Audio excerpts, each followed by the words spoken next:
आपण थोडं बघूया ना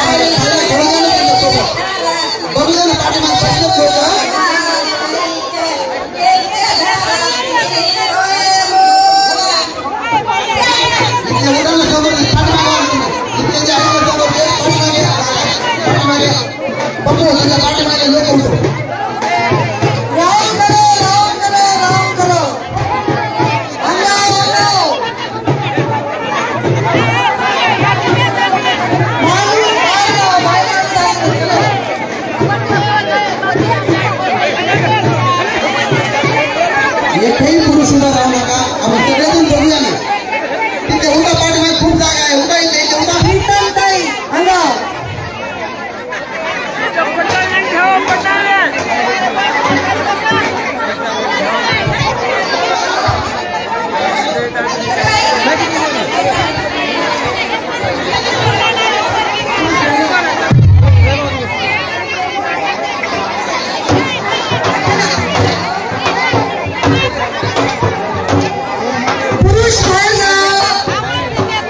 पुरुष बाहेर पाठीमागे सरका ना पुरुष.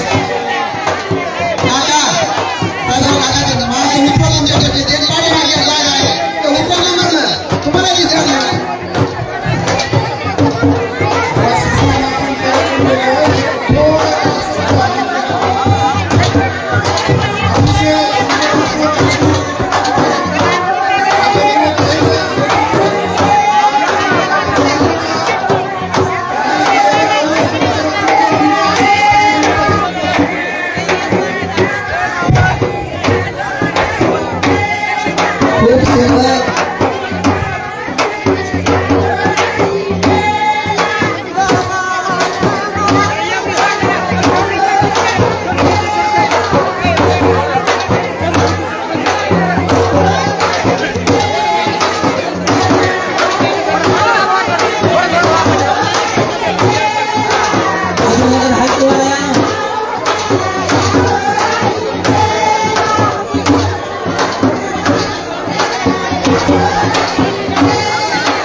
स्वतः उमाई मागणीच सगळ्यांना नम्रता विनंतीचं बा जरा चला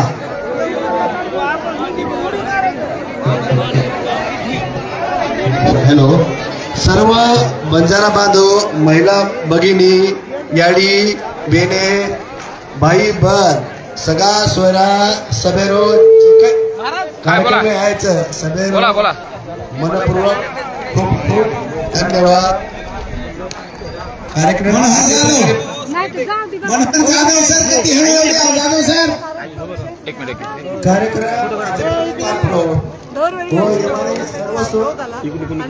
मनोहर जाधव सर आगे कार्यक्रम देखो तुम्हारे सामने वन करायचं हा हे विनोदराव एक छोटासा वाईट करू होळीचा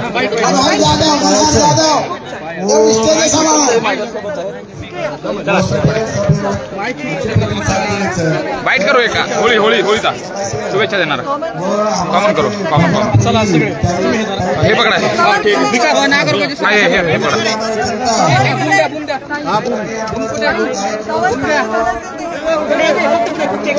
कसा कार्यक्रम आहे काय हे धरा स्टँड एक मिनिट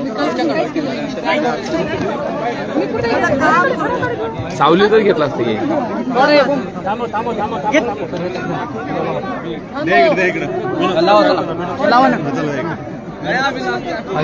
पकडा हे पकडा कोणता माईक वरती दे हातावरती माईक तुझ्या सर्व बारे बांधवेनं नम्र विनंतीचं सब हेड पे जाओ हेड पे जाओ कार्यक्रमाने सुरुवात ह्याचा आपण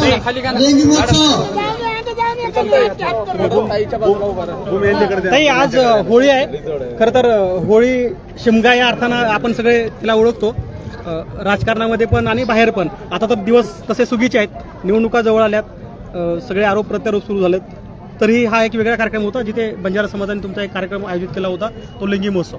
हा कार्यक्रम अनेक दिवसांचा ठरलेला होता. उमेदवारी जाहीर नंतर झाली आहे आणि माझं होळी मला हे कळलं मध्य प्रदेशमुळे, कारण मध्य प्रदेशचा बंजारा समाज होळीसाठी मला बोलवत असताना ते मला हे कार्यक्रम लक्षात आला आणि मग या बंजारा समाज म्हणते आम्ही पण यावेळी बोलू तुम्हाला, आणि आमचा ठरलेला होता.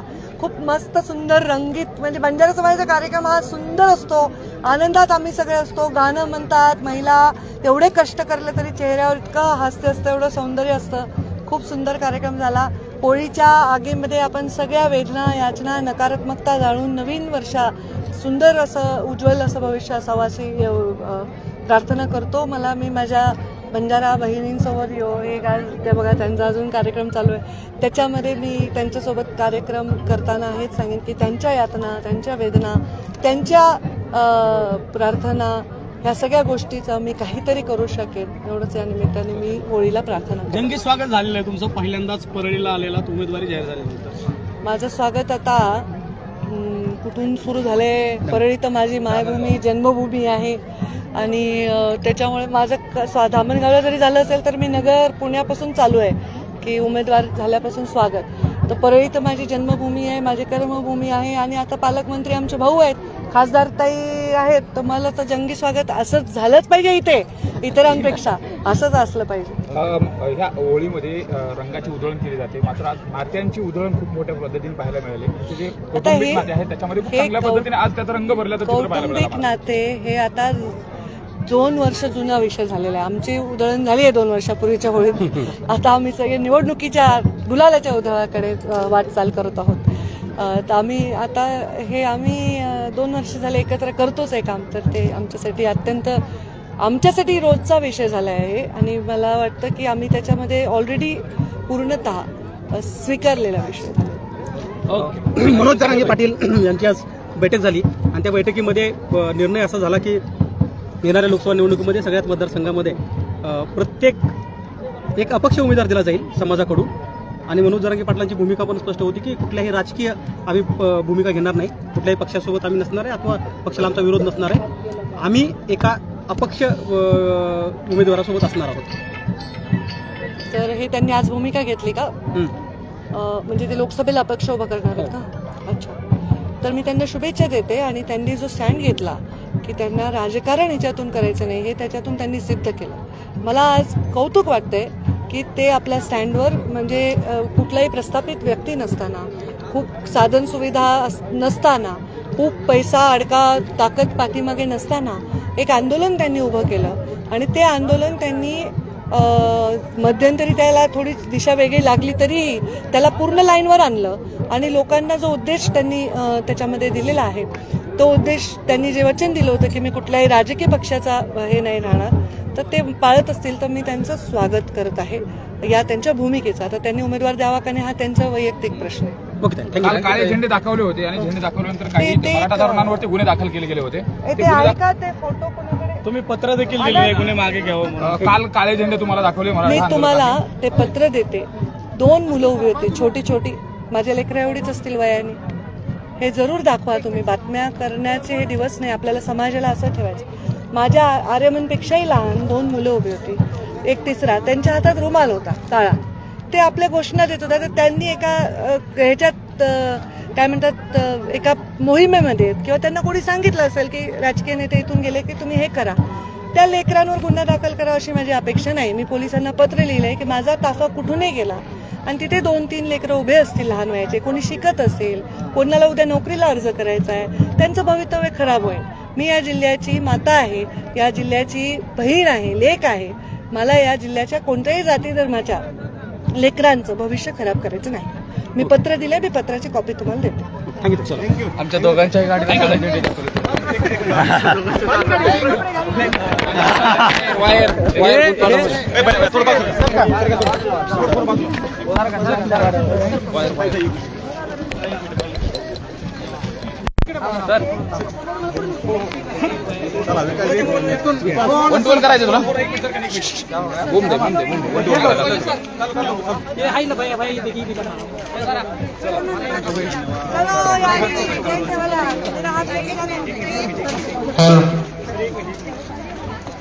हाँ पप्पू चौहान ने मार विनंती कृपया आगे निवेदन आता मार्ग नाणू आणि